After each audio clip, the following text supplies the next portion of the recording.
Good morning, students. Welcome back to Experts of Commerce. The chapter number 1, what we had started, was not completed.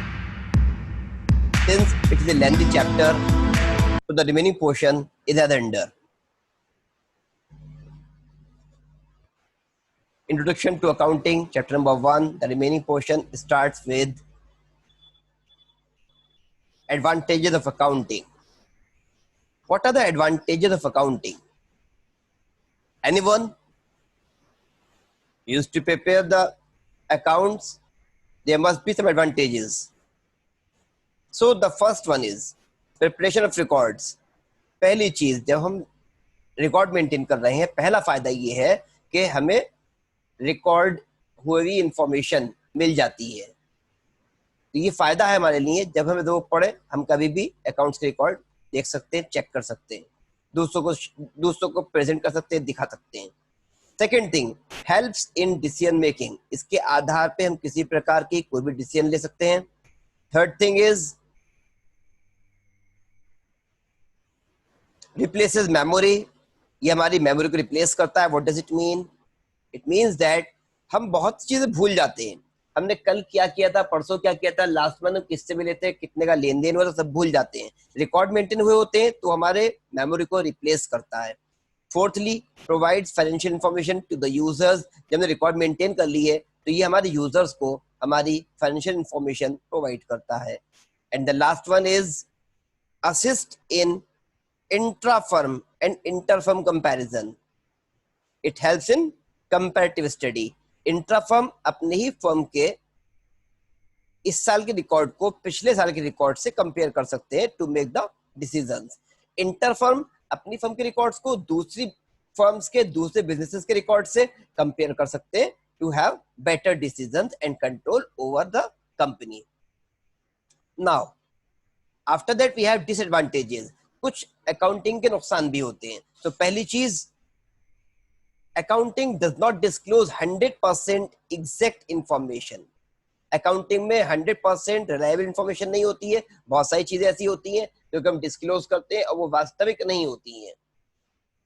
अब क्या है कि पहली चीज, अगर हम इसके एग्जाम्पल देखें तो हमारे अकाउंटिंग में जो रिकॉर्ड मेंटेन होते हैं वो क्वांटिटेटिव नेचर के होते हैं। हमने सिर्फ फाइनेंशियल इंफॉर्मेशन को रिकॉर्ड किया है, फाइनेंशियल ट्रांजैक्शंस को रिकॉर्ड किया है, जो कि पैसे के टर्म्स में देखी जाती हैं, जिनको मेजरमेंट किया जाता है। लेकिन what about those what has happened in the business but does not involve money? जैसे एम्प्लॉइज की ईमानदारी, मैनेजमेंट की डिसीजन मेकिंग पावर, मैनेजमेंट की एफिशिएंसी, बहुत सारी चीजें हैं जो क्वालिटेटिव एस्पेक्ट्स हैं, उनको हम रिकॉर्ड नहीं कर रहे हैं। ये हमारा पहला नुकसान होता है। दूसरी चीज, it ignores the qualitative aspect. Qualitative में आपकी यही चीज है, हम क्वालिटी नहीं देख रहे, सिर्फ क्वांटिटी देख रहे हैं। Third thing, it also ignores the effect of changes in price level. Effect means असर क्या पड़ रहा है, फर्क क्या पड़ रहा है। Changes in price of commodities, जो हमने सामान लिया है, रखा हुआ है, स्टॉक मेंटेन किया है, उसके प्राइस में कोई चेंज आया तो उससे क्या फर्क पड़ा।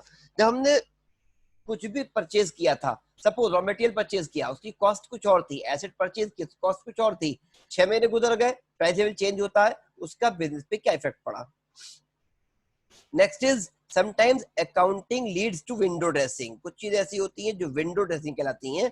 हम अपने अकाउंटिंग इंफॉर्मेशन को बेहतर बनाने के लिए, अच्छा दिखाने के लिए, जो होता है वो भी दिखाते हैं, जो नहीं होता वो भी दिखा देते हैं। इससे क्या होता है कि ये विंडो ड्रेसिंग कहलाता है, अकाउंटिंग का नुकसान है। And the last one is unrealistic value. Unrealistic value means जो हम बिजनेस में एसेट्स को शो कर रहे हैं वो उस वैल्यू पर शो कर रहे हैं जिस वैल्यू पर परचेज किया था। लेकिन अगर हमने 6 साल पहले कोई एसेट परचेज किया था, आज हम उसे सेल करना चाह रहे हैं, तो क्या हमारा जितने पर परचेज किया था सेम प्राइस बिक जाएगा? No, not at all. अगर 1 लाख की कोई चीज परचेज की है 6 साल पहले, तो आज की डेट में वो बिकेगी 25,000 की। तो 75,000 फिगर है, वो कहाँ है? दैट मीन्स ये अनरियलिस्टिक वैल्यू है जो हम बुक्स में रिकॉर्ड कर रहे हैं। तो अकाउंटिंग हर चीज को डिस्क्लोज नहीं करती है, फुल्ली एग्जैक्ट इन्फॉर्मेशन नहीं होती है, कहीं ना कहीं लूप होल्स होते हैं। Now the next step is role of accounting. Accounting का रोल क्या है? हमारे बिजनेस में हम अकाउंटिंग पे क्यों फोकस करते हैं? पहली चीज, मेंटेनिंग सिस्टमैटिक अकाउंटिंग रिकॉर्ड, इसके थ्रू हमारे रिकॉर्ड सिस्टमैटिक वे में बन जाते हैं। दूसरी चीज, फैसिलिटेट्स मैनेजमेंट, जिससे हम पढ़ चुके पहले ही, हमारे मैनेजमेंट को फैसिलिटी प्रोवाइड होती है, हम असिस्ट करते हैं मैनेजमेंट को। फैसिलिटेट्स कंपैरेटिव स्टडी, अभी पढ़ा था पिछली स्लाइड पर कि हम कंपैरेटिव स्टडी करते हैं इंटर फर्म और intra firm. Evidence in court, जो हमारे रिकॉर्ड मेंटेन होते हैं उन्हें हम प्रेजेंट कर सकते हैं before the court. Helpful in raising loans, इसके आधार पे हम लोन ले सकते हैं। Assist in levying of taxes, ये भी हम सब पढ़ चुके हैं। टैक्स लगने में आसानी होती है जब हमारे रिकॉर्ड मेंटेन होते हैं, उस पर इजीली टैक्स लेविड हो जाता है। Helps in revaluation of assets, हमारे एसेट्स का रिवैल्यूएशन करने में आसानी होती है। एसेट हम रिकॉर्ड करते हैं बुक्स में हिस्टोरिकल कॉस्ट पे, हमने कितने पर परचेज किया था वो लिखा हुआ है, पर आज की डेट में एसेट्स कितने के हैं वो कैसे कैलकुलेट होंगे, तो उसके लिए अकाउंटिंग रिकॉर्ड जो है वो सहायक होते हैं। Helps in reassessment of liabilities, जैसे एसेट्स का रिवैल्यूएशन होता है ऐसी लायबिलिटीज का रीअसेसमेंट होता है। आज की डेट में लायबिलिटीज कितनी है, देनदारी कितनी है बिजनेस की, ये हम कैलकुलेट कर लेते हैं। तो ये रोल है अकाउंटिंग का। Now the accounting process, accounting कहां से स्टार्ट होता है, क्या इसका प्रोसेस है? First thing is identification of financial transactions, सबसे पहले हम आइडेंटिफाई करते हैं ट्रांजैक्शन फाइनेंशियल नेचर की है या नहीं है। अगर वो फाइनेंशियल नेचर की है तो हमारा सेकंड स्टेप आता है रिकॉर्डिंग, उन्हें हम रिकॉर्ड कर लेते हैं in the books of account called journal. कहाँ रिकॉर्ड करते हैं? जर्नल में। थर्ड थिंग क्लासिफाइंग, अब उन्हें हम क्लासिफाई करते हैं। नेक्स्ट स्टेप इज क्लासिफाइंग और ग्रुपिंग। ग्रुपिंग कहाँ पर होती है, क्लासिफिकेशन कहाँ पर होता है? लेजर, लेजर की बुक्स में, बुक्स होती है उनका नाम होता है लेजर, खाते। नेक्स्ट इज समराइजिंग, हम उनकी समरी बनाते हैं। समरी बनाने के लिए what do we prepare? We prepare trading account, profit and loss account और statement of profit and loss and balance sheet और स्टेटमेंट ऑफ अफेयर्स। उसके बाद फिर हम क्या करते हैं? एनालिसिस एंड इंटरप्रिटेशन, हम अपनी इंफॉर्मेशन को और प्रोसेस करते हैं, इंटरप्रेट करते हैं। And finally, we used to communicate the result of the accounting information to the users of accounting. This is the whole process of accounting, as discussed earlier also.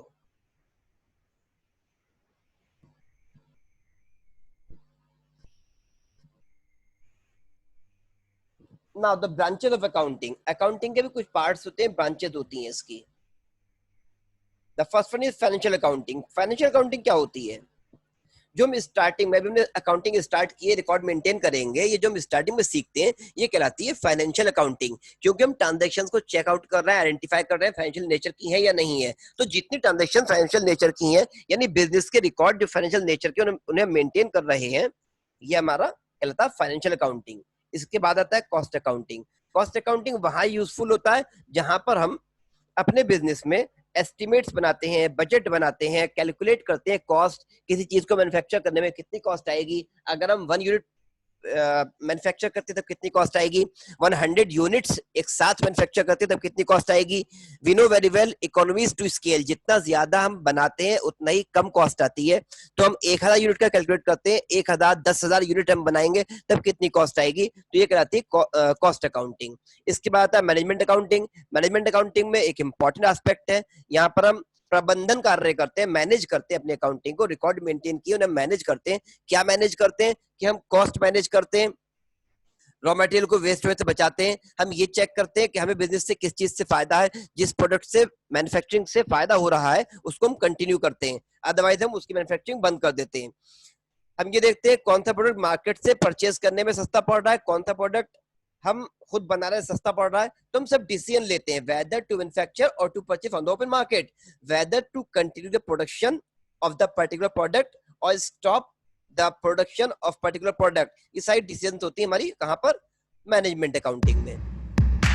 I hope you have understood the concept whatever discussed।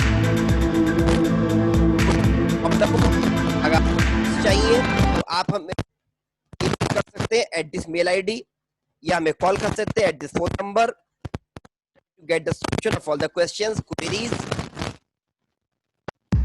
I hope you like our platform. Please like, subscribe and share our channel.